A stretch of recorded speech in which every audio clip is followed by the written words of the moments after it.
Good evening. I'm going to call the Bryant Parks Committee meeting to order for October the 14th, 2025. And Keith, you want to do the roll call? Benning. Here. Curtis is absent. Farmer. Here. Jolly. Here. Martin. Here. Moore. Here. Williams. Tony, do I have you on the call? We'll see if he's... I think I'm trying to talk, I just don't know if I've got it. All right. I think you're on the call. I'm not getting any sound from right now. I'll put a question mark on that one. And Whittington is absent. Either way, we do have a quorum. Has everybody read the minutes? We need an approval for the minutes. Are there any changes for September? Motion to approve. Second. Minutes are approved as read. We have a group from Garnett Engineering and Beaufort for the Bryant Comprehensive Street Improvement Plan that's going to give us a presentation tonight. Sure. Hey, and also, I'm John Honeywell. I'm with Volkert. This is Hunter Hobby. He's also with Volkert. Jennifer and Vernon Williams are Garnett Engineering. They couldn't be here tonight. So we're partners on this project. We're working with them to help put together this plan. So we're here tonight to talk to y'all and ask for your input, assistance with the information that we're trying to gather as we're identifying streets, corridors, intersections, locations that you know of, and not necessarily just particularly the parks, which I know this is the Parks Committee, but anything else that you know about that's transportation related that you see as problems in the city. We can stay focused on parks for the purpose tonight, but we currently have a survey out that's going to be online. There's actually two types of surveys. One is a map, and there's a code in y'all's packet tonight that will direct you to that. One of them is a map where you can actually interactively click on it with a location, say it's an intersection or a particular street that's really congested or has safety concerns for you, or speeding, or needs sidewalks. Whatever your issues are with your transportation system, or it's close to a park where you see a lot of problems that you need traffic or congestion addressed based on the park. You're able to go and identify that location and fill out some questions with that particular location. That all gets sent to us, and we're going to be using that as we develop this plan over the next few years of exactly how the city is going to propose moving forward with addressing a lot of these concerns that the citizens have. There's also another survey that doesn't have a map. It's more just a question type that you can do somewhat the same thing, where you can fill in locations or instances that you have issues with, or that you see issues across the city.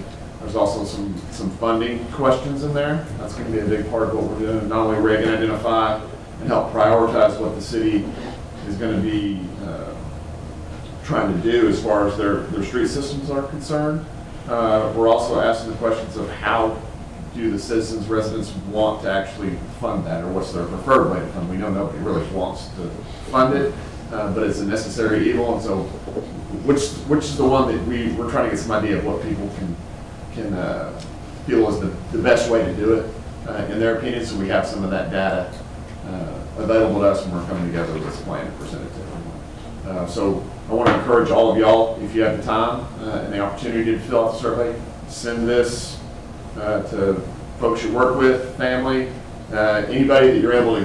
The more data we can get, the better this plan is going to be in the long run for the city. So that's sort of what we're here tonight. That's sort of our big spiel.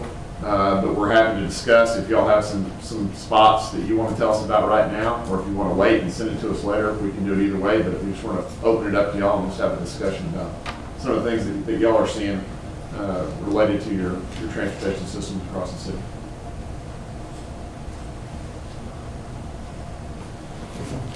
I know you got something. Is there a target date to complete the project? This first phase that we're doing is, I believe it's sometime first quarter next year.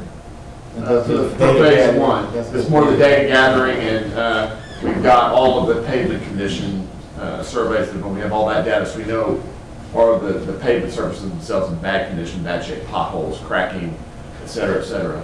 We're looking at accident data. We've gathered that across the entire city. We've met with multiple other entities, not only within the city of Bryant, but also some of your neighboring cities, and we're going to be continuing to do that over the next month or so. Still gathering all this information. Once we get it all gathered up by the end of the year, that's when we'll start processing and start putting together some of this early information, so we have a plan of how we want to proceed when we go to prioritize which streets that we need to address first as far as widening or improving. Are there roads that don't exist that need to be a connection made that's going to alleviate either trying to move east, west, north, south? Is it a safety issue as far as emergency services for police, fire, EMT type deal? So that's what we're looking for to get from you, data-wise, and then we'll start working on how do we prioritize all that. Well, then I will say both Boone Road and Ballsville. Ballsville, because it's way too skinny. Granted, all, I mean, they personally, I'm not understanding, they personally paid for that road out of their own pocket to put that through there, but it's also, there's places on there that if you're trying to pass a car going the other way, you have to stop, let that car go around that, and then keep going. So that's a main artery for the school itself, especially when people are trying to go to the interstate from there. And I know that that's always been go through back and forth through there. And then Boone Road, I mean, constantly have cars that fall off into the ditches over there. That's what. Yeah, it needs widened, and it's also, there's, I don't know what it is, I don't know if I wouldn't want to jump on and say, let's get a stoplight or something like there on there, but I was just dealing with the traffic up there trying to get over here to this meeting. We drove over Little Rock, we got a little taste of that Yeah. the whole way over. Like, and that's right there in front of Bishop Park, because that's the increase and all that, so. And the apartments and all. Yes, and that's where I was trying to get to, and so there's just a lot right there, and it's over there. The main corridor, main artery for the school itself. Because a lot of people are trying to get through and from. That's one of those. Schools that come up in a lot of discussions. Obviously, they're a huge traffic generator, 2 times a day at minimum. So we'll definitely be looking at what's going on around those. Just as a side, we also have another project we're currently working with Garnett in the city on Spring Hill. We're looking at from Stagecoach. When is They talk about stage. all the way north to Hilldale. Yeah, there's a lot of hill roads when you start going through those, and I can't remember which one was in. So we're looking at that whole corridor. Right there. What do you think about doing that? I live that way, so. Yeah, we're looking at the whole corridor. Obviously, it's an arterial street in the master street plan, master transportation plan, which is 5 lanes, center turn lane, all that. We don't think that's really feasible, both financially and probably from an impact. At this point, it's not needed. So we're going to be looking at conceptually each of the intersections. How do we make those function better?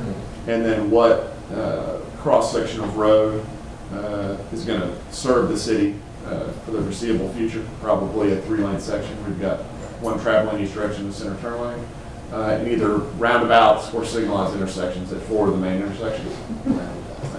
So, I mean, you're not the first person that's had a reaction to a roundabout. They are way more efficient, safer, and maintenance in the long run. They're way cheaper for the city.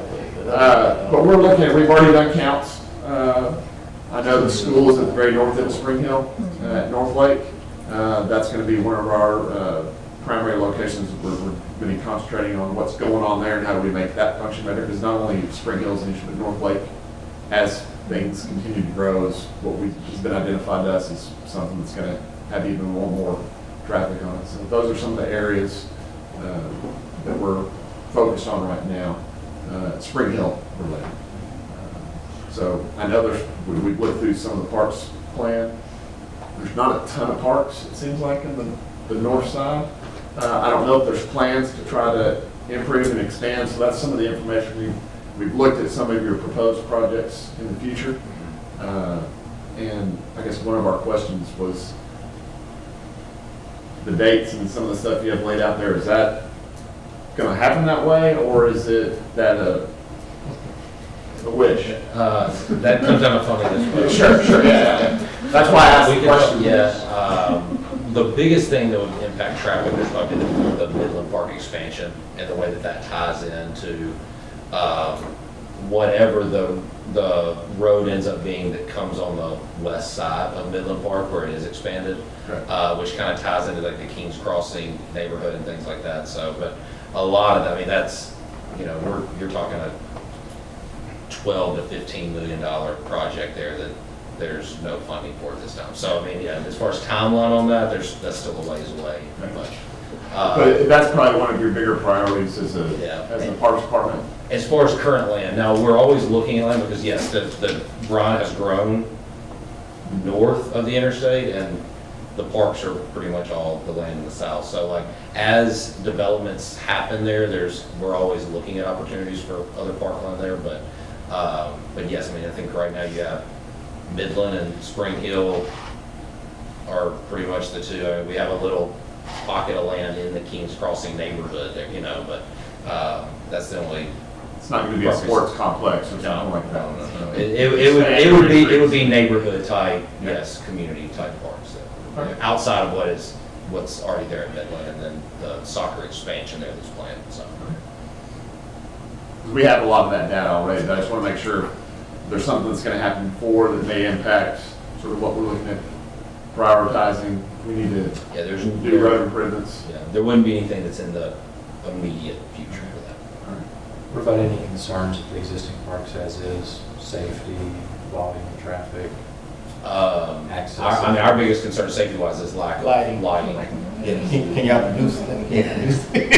No, it's a joke. But that's a major problem in all of our, I mean, Bishop gets a lot of the attention because of the amount of traffic that's at Bishop, and that is the sports complex, but Midland has parking lot lighting. Outside of that, I mean, you go to Mills Park after dark, and it is outside of the tennis and pickleball complex that's lit up. Outside of that, it is dangerous. Yes. It's scary. And Alcoa is the same way. So I mean, it's not just Bishop, and it gets the attention, and that's kind of one of the things we've been talking about. But it's as soon as that was solved, it's everywhere. Yeah. I mean, obviously we can look at it from a road perspective, because that was brought up in some of our other meetings. We met with the planning commission last night, and street lighting just in general was a big concern for them. So I mean, obviously that's not going to do lighting internally in the parks, but you know, it may help perimeter depending on where you have roads around all of the parks. If we can come up with a plan of how do you implement that and how do you fund it, and, it's something that we're going to look at and plan. And you know, if the city develops from their street right of way, road improvement, a lighting plan, there's nothing that says parks can't tap into that and use whatever funding or revenue source or way of doing that. Because I don't know how they do streetlights right now. I haven't researched that yet. But how the city pays for that. It's separate. I mean, parks lighting is separate. Yeah. So whether or not you could have some kind of tariff agreement with your power companies that they're giving you a flat rate for street light, and you know, there's ways to try to do that. You may not get as many as you want, depending on your funding possibilities, but there are some ways to be creative when it comes to trying to do that kind of stuff. The only other thing I'd say on a street standpoint inside the parks, and it's convenient that Kara is here tonight, she'll be speaking in a second, is what's been talked about for years is a back exit at least at Bishop Park, because that park gets full of people, and obviously softball's at the very back, and if we were ever to have some type of emergency happen in the park, you got a lot of people trying to get out from, how many years ago? 3 or 4 years ago, we now have a secondary exit, but it still dumps out into Boone Road that we just talked about being a traffic issue. So yeah, I feel like I've been here 10 years now. I feel like we've been talking about a back exit. Did you hear when the funnel cloud come over the top of the building? I don't think, I wasn't here yet then, but At that point, we had a major problem. And it is in the master plan for the parks. So. Is there a public road that's back there? It is, through, Sleepy Village, I think is the name of that road that it connects. But there is a road, if you look, it kind of, I mean, this exit would have to, and I say it's an exit because I feel like even if we had it probably wouldn't be used all the time, but it would be at least an emergency exit to let people out. But it would basically cut through our disc golf course where that is located and then connect to there. But yeah, I mean, it's just the cost I of mean, it. but we can look at that. But that's something to consider through this plan. Though. Yeah. I mean, from, you know, people coming and going from tournaments and everything, I'm sure traffic's, if you dump them all onto one road, if you're able to Yeah. diversify where that traffic leaves the facility, it helps your whole system work better. Well, and we even have to schedule in a way that, to make sure that multiple groups aren't there, because we have a cross-country meet with the high school that we, in the past, would have with, you know, softball and baseball, and people were parked out on Boone Road, and we were having to have our grounds crew like direct traffic. I mean, it got that bad and backs up it. So we've learned not to do that, but that handcuffs your park on what you can have based on the ability to, you know, have the traffic and the parking. Sure. Yeah. I'm happy with that.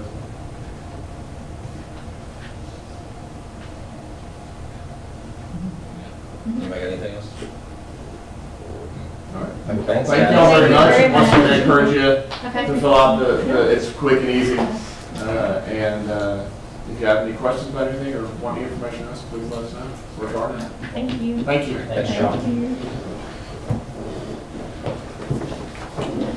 Kara is here with us for the hub report from the Bronx Football Association for our annual report. Hello, everybody. Carol White with Bryant Softball Association. I was on the board, 2013 is when I started on the Bryant Softball board. 2015, become the president and still hanging around as the president. Bryant Softball Association was incorporated April 1997 as a nonprofit and started out at Alcoa 40. Back then it was called Show Road. The association actually built that park. Put the lights in, fences, everything to get the program up and running. Now we operate out of Bishop Park. So we have a spring season program, and in our spring it's run a little bit different because it's called Saline County League. So we combine with Benton, Salem, East End, Harmony Grove, Sardis, and Arch Street, and form a league to where we bring in about 65 teams that play together throughout the community. And we will have home games at our park, and other parks will come in and play, and we will go to other parks and play during the spring. Bryant had 15 6U to 16U teams with 3 instructional teams for a total of 18 teams in the spring season. And one of the things that we do allow to keep tournament teams involved in our program is we allow them to schedule practice times. And that helps just with the flow of everything with our league teams and scheduling these practices. We went from 7 tournament teams practicing to 15 tournament teams this past spring. Now the problem with that is scheduling side of it, and yeah, it doubled my time that I was dealing with it. The other side of it, the tournament world is hurting the league world, because a lot of those players that was playing in league is now playing in tournament ball. So we're not getting the numbers like what we used to have with the program.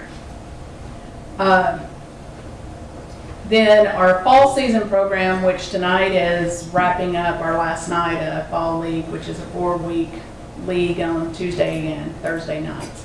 We've had 18 teams for the fall league too, which is an improvement from what we've had before. One thing that's kind of offset and brought numbers down with that is so many options for so many other sports, and so a lot of the softball league players will go play volleyball or go do something else during the fall instead of playing. Program that I started about 5 years ago is a middle school league, and we've got 13 teams that are participating in it. So 6th, 7th, and 8th graders, whatever school district that you go to, teams are formed, and on Wednesday nights, we have doubleheader games where they come in. We have Conway, Sheridan, Lake Hamilton, Harmony Grove, Benton, and Bryant that's participating in this year. We've had Greenbrier participate, Morrilton participate years past. And it's a harp and harp on. It is a fun time for these kids to get to know other teammates that they will be trying out with when they go to high school ball. And, you know, parents behave, coaches behave, you know, let's just have fun. And a lot of posts on Facebook, and a lot of parents absolutely love the program. And they're like, my kid falls back in love with softball during this program. So I'm very proud of that program. And then I did try to take approach of developing a tournament league to bring some of those tournament teams back in that are local tournament teams. It didn't pan out. A lot of the feedback I got was some of the teams have players that come from an hour and a half away, so the parents don't want to drive in and do doubleheader games. Plus, they feel like that's a waste of practice time that they could be doing. So, but I did try to get them back involved within the league.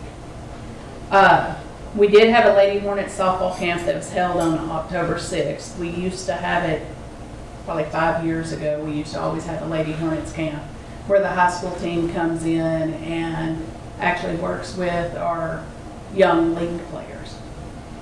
We had 68 players total at that camp, and plan on doing it for each year after this. You do that in the summer? We just had it on October 6th. Oh, okay, it's fall. Yeah, Let you during know the how fall. to touch on the softball. So, and then one of the projects that we're working on getting pricing back and everything, the space that we have that's back behind the concession stand area, which is where the office is and storage. One of the things that kind of looked around and was like, you know, our storage shed out back that houses our umpires, A, it's not big enough, and B, doesn't match. It's an eyesore out there. I wasn't gonna say it. And plus, it's not very secure. We've had a problem with kids going in there during tournaments or during league and messing around, spraying ketchup on the walls and just being ballpark kids. Siblings just finding trouble. But, so one of the things on the side door that goes into that area, we can build a wall and tear down a wall there at the office and open that up and be able to put our umpires in that area. And in doing that, that will actually completely separate the concession stand area and the softball area, which would solve some problems in itself. And then the upcoming spring season, one of the things we're putting together is we're asking for donations for used equipment. And we're going to set up a Saturday before league starts and actually set up tables and have the used equipment out there for league players to come out and pick up bats, gloves, helmets, face masks, whatever that they need to play softball instead of a cost parent having to go out and buy something new. And do you all advertise, like with the school, like send out flyers with school kids in this area so they're aware of the softball league, or? We used to do that, and which of course it would run about 10,000 flyers, and you had to sit down and separate it out for each class that is in the school district. About 2 years in a row, we discovered the kids were not getting them, and they were not coming home. So they were not, I don't know if it wasn't coming out of headquarters, getting in teachers' hands to be able to pass out, you know, where did it fall through at? And so it was kind of like, cost-wise and time-wise, it really, I mean, we've decided, okay, that's, if we're doing all this, printing this, the cost of it, and time to sort and separate, is it really actually reaching the kids? Which, do you know have ours gone through college bill yet, our basketball ones? Because we've gotten Like our some, Cub Scouts too. You've got some of the same. because we've gotten some conflicting things where some kids or parents are saying, oh, we haven't seen it, but I know there's others that are like, oh, no, we've gotten ours. So I think sometimes like the different school, the actual school, when it gets there, it- Or they can't bring it home. That's As a previous teacher, that happened a lot. There's also the issue of timing with softball, because, you know, once school starts in August, and then there's a gap of like 2 to 3 weeks before. we're allowed to. Well, I was We're allowed to thinking send like, even like a something yard through. sign, like I know like last year, which you didn't do it this year, but like last year there's a Life Champs like yard signs that we put like through the drive, but I mean, parents look at that and Yeah. we always get feedback on those things. Right. Even if they're not getting a piece of paper in the folder. In the folder, yes. Yes. And I've got somebody that's gonna step up and help on the promoting end of it. Yeah. The softball board is a very, very small softball board. There's just not a whole lot of people. It's not like our bigger association where people are wanting to get involved. You know, I have to beg and plead. Matter of fact, if somebody says, hey, you know, I might be interested, okay, you're hired, come on. So, you know, there's myself, and then I have Tanya that helps, but she's pretty much taken up with the Lady Hornets High School because she's got a high school player right now. And then Cody Calhoun, that was a coach, and also pastor at Fellowship. He's on the board. He's actually the one that's going to be running the equipment portion of it. And then we have another guy that's Dustin Lunsford, that's out of East End. And that's what our board is made up of. What's the best way to get in contact with Myself. you? Okay. I didn't know And it is plastered everywhere. Okay. I didn't know if y'all had like, I'll link y'all up. Okay. Yeah. I have we have a Facebook page. And it's out there, and we've got a Bryant softball website also. Gotcha. And we do all of our registration through the Bryant softball website. You do youth only, right? Yes. You want We to don't start? have the capability. I mean, I was just wondering, I mean, that's another area. We don't have a field, That would be one. we don't have a field big I enough. have dreams. I understand. I told Keith, I was like, good Phil, I'll run you a program. Never know. Never know, you gotta have a dream. Anything else for Kara?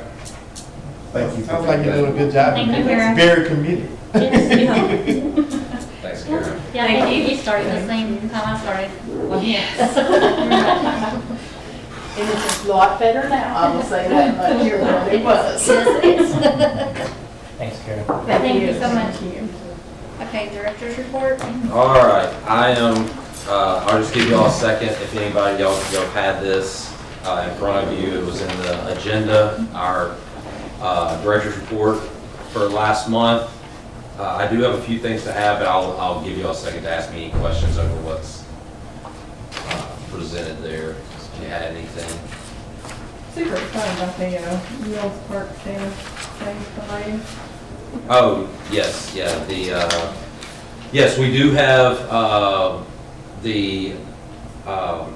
It's a Wonderful Bryant lighting, that's coming up in December. If you know anyone that wants to, sponsor a, light display, we have multiple options there. You can donate, you can go and pick out whatever display you want, obviously appropriate.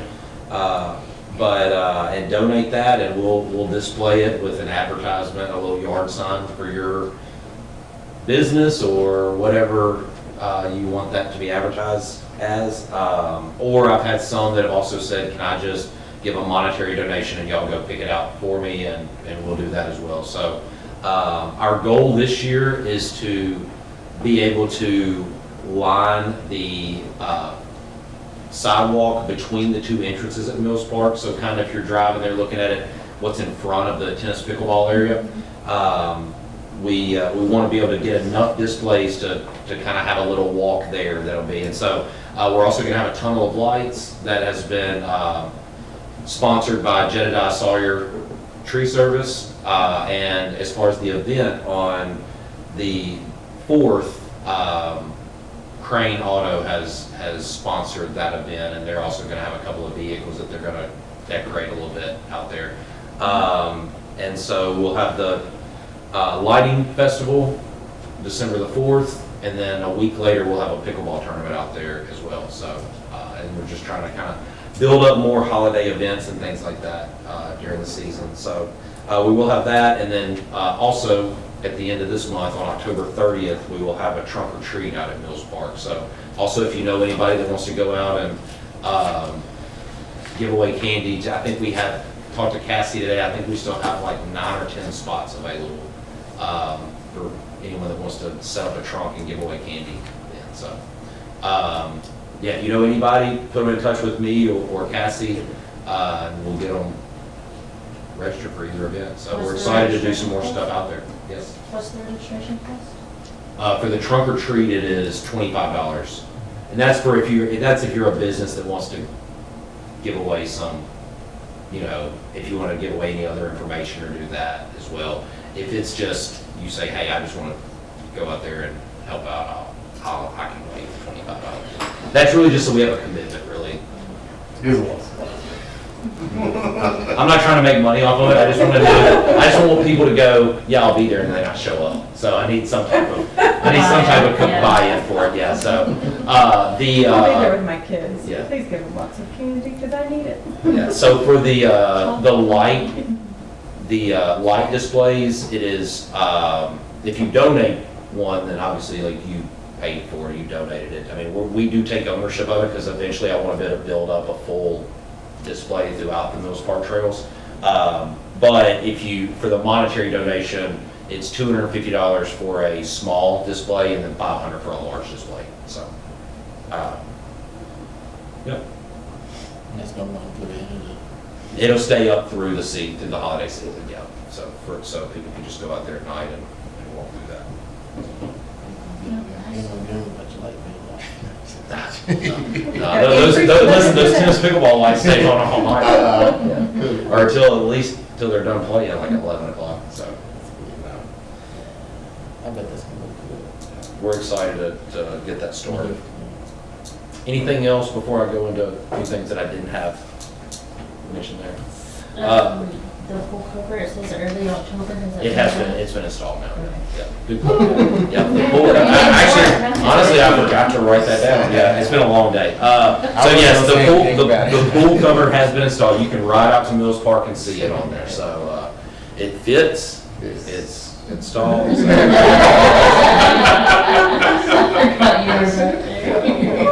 yeah. Yes. We're almost finished with the Soresco unit, the dehumidification unit. It's up and running. We're just kind of working through the punch list right now before it's completely on it. But it's going. So it's been both those projects been a long time coming. So yeah, we're excited. Is there a place to store it, full cover after it's off? I'm not sure. Where are we planning to store it? Matt? We are going, I don't know that we have decided exactly where, but because we even talked about like in the back where the pool chemicals are, that's kind of a harsh environment. So we've got some different areas that we've discovered or talked about, but I think we're also going to wait and see like how far down does this thing fold, you know. But yes, we're going to find a place to store it inside to prolong the life of it, for sure. But it would be, will it be at Mills Park or something? Sorry. Probably Okay. a Fisher Park. Okay. We'll probably Yeah. store it in something. No. We're gonna get a pod out there. All right. I do want to update update you some. I'll start with the bad news. We did not receive the RDOT TAP grant for the lights at Bishop Park.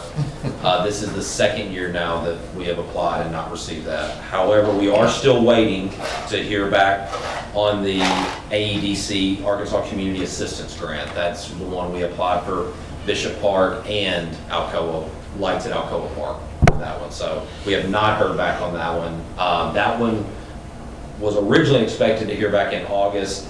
My understanding is they received many more grant applications than they have in the past and that they anticipated. So that's what's taking so long on that. As far as we're 80-20. We would have to match 20%, yeah. And we already have council's approval to move forward on those, that we'll match the 20% from savings if we were to get those grants. So so that's where we are on those. Good news, we have received $48,501.93 reimbursement from FEMA for the damage, the flood in April. So we have received that money, but that was a situation where, we had to go ahead, that was not budgeted for, we had to go ahead and pay for that out of the budget. So this reimbursement will go back in to offset some of that cost. We are still waiting to hear, there may be a little bit more that comes with that, but that's gonna, I think that we're still waiting for a little bit over 4,000 that they're deciding on whether or not they're gonna award that. So, but we have received this, so that's the big chunk of it. Does that money go into the general bucket for the state? So, yes, but as far as budgeting goes, it's allocated to us to offset the expenses that we paid earlier in the year. So, yeah. But yes, with us being part of the general fund, it does go back into that. So, because we took the money from the general fund to do it. Yeah. And then y'all, we've already talked about Trunk or Treat, and it's a wonderful Bryant. So that's all I got.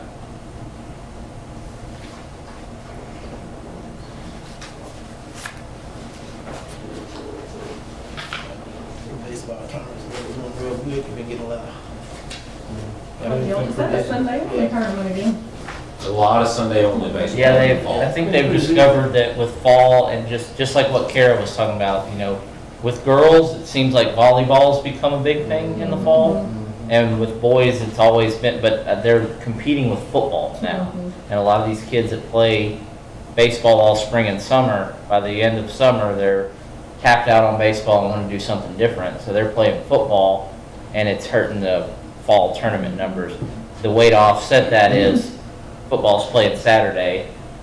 We're going to try Sunday tournaments. So that's kind of the pivot that they've made, and it's not just at Bishop. That seems to be across the state. That's what people are going to, just to try and make both sports work. And I know in, like the last location,